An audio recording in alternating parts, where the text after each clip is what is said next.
Hello and welcome to another episode of Sub Chat, the show where you pick a topic and I'll talk about it. And today, I had a very good question come from a subscriber of mine. This one stood out and I kind of want to go ahead and answer this one. And this one is by eBay Hunters. Been subscribing for quite a while now. Had a lot of interesting things to say and stuff like that. And he asked, do you think pre-ordering games hurts the industry? If pre-orders are made, developers kind of slack off knowing the game already sold. Then they try to make it seem like the pre-order is a better value because they'll offer a free exclusive weapon, costume, or character. They should just include that with all copies. Well, I don't really think that pre-orders themselves hurt the industry because that's been going on for a long time.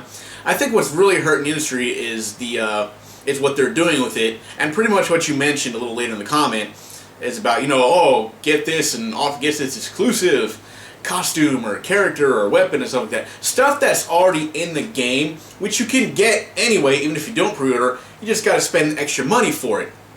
I think that's where things kind of go wrong, because you pay time to just pre-order a game and that was it. You just had your copy reserved when the game came out. You can go pick up whatever local store you went to the pre-order and pick it up. They started adding extra stuff. I remember one time when I bought like Resident Evil 4 for GameCube, like years ago when it first came out. It came like the middle tin, the little little picture. And then like a couple extra stuff, and I thought that was pretty cool. But lately it's like, now you gotta pre-order stuff. You gotta pre-order it to get stuff that's basically already in the game, but they're hiding from you under another paywall. And I think that's where people are getting kind of pissed off. And also it's like, a lot of it is stuff you probably don't really need to advance the game, which I think is fine, but I'm just afraid eventually it's gonna get to the point where if there's a certain thing you need to do in the game, the only way to do it is to play that part of the game, and that's going to be hid behind a paywall. I don't think they'll really go that far, but you never know. So, yeah, basically, it's just like what they're doing pre-orders now is kind of crap. I don't think it's forcing developers to slack off. I think they're going to do that either way, because we're in this day and age where game developers just want to like copy and paste. And do absolutely no work. They want $1 million sales, but not like $1 million quality. They want to sit there and like try to drop the game off, and be like, oh well, whatever. And that's going to happen basically whether we're doing pre-orders or not. That's not really going to make it different. So I think pre-orders now become more of a scam than anything else.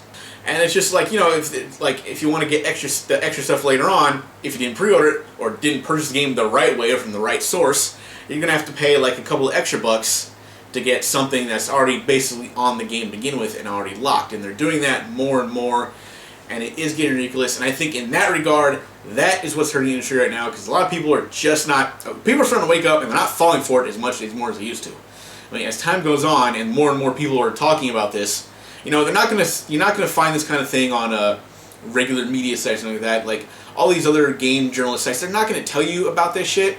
But, more and more people on YouTube and blogs and stuff are bringing this stuff up. And it's starting to garner attention. Now, there are going to be a very large... The other problem with this is there are still very larger YouTubers who are not discussing this and who get that audience and get to a broader audience, but they refuse to either talk about it because they're afraid it's going to hurt their viewership or it's going to hurt their sponsors. And at the end of the day, they'd rather be paid other than...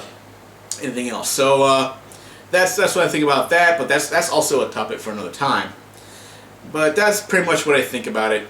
Hurting the industry, like as is, no. What they're doing with it, yes, definitely going to cause, because now game developers are putting money in to something that people may or may not buy later on, because now you got stuff locked on the game, but not everybody's going to go ahead and put the extra money to buy that. So what's happening is, they're putting extra money to put stuff on there, put extra stuff that's being hidden, but people aren't buying it, and they're going to lose money on those kind of things, and that's going to cause like a bunch of other crap like lower sales, and they want to sit there and complain about how sales are so low, and they're going to blame everything else except this, and like, oh, it's piracy, oh, it's this, oh, it's that. It's like, no, it's because you're wasting money trying to hide shit from people, and they're not going to spend the extra $15, $20 after they already dropped $60+, depending on what state you live in, if they have tasks or not, to get stuff that they probably don't need to finish the game anyway. That's my take on that. Thanks for the topic. And if you have something you want to ask me about, just go ahead and leave a comment in the video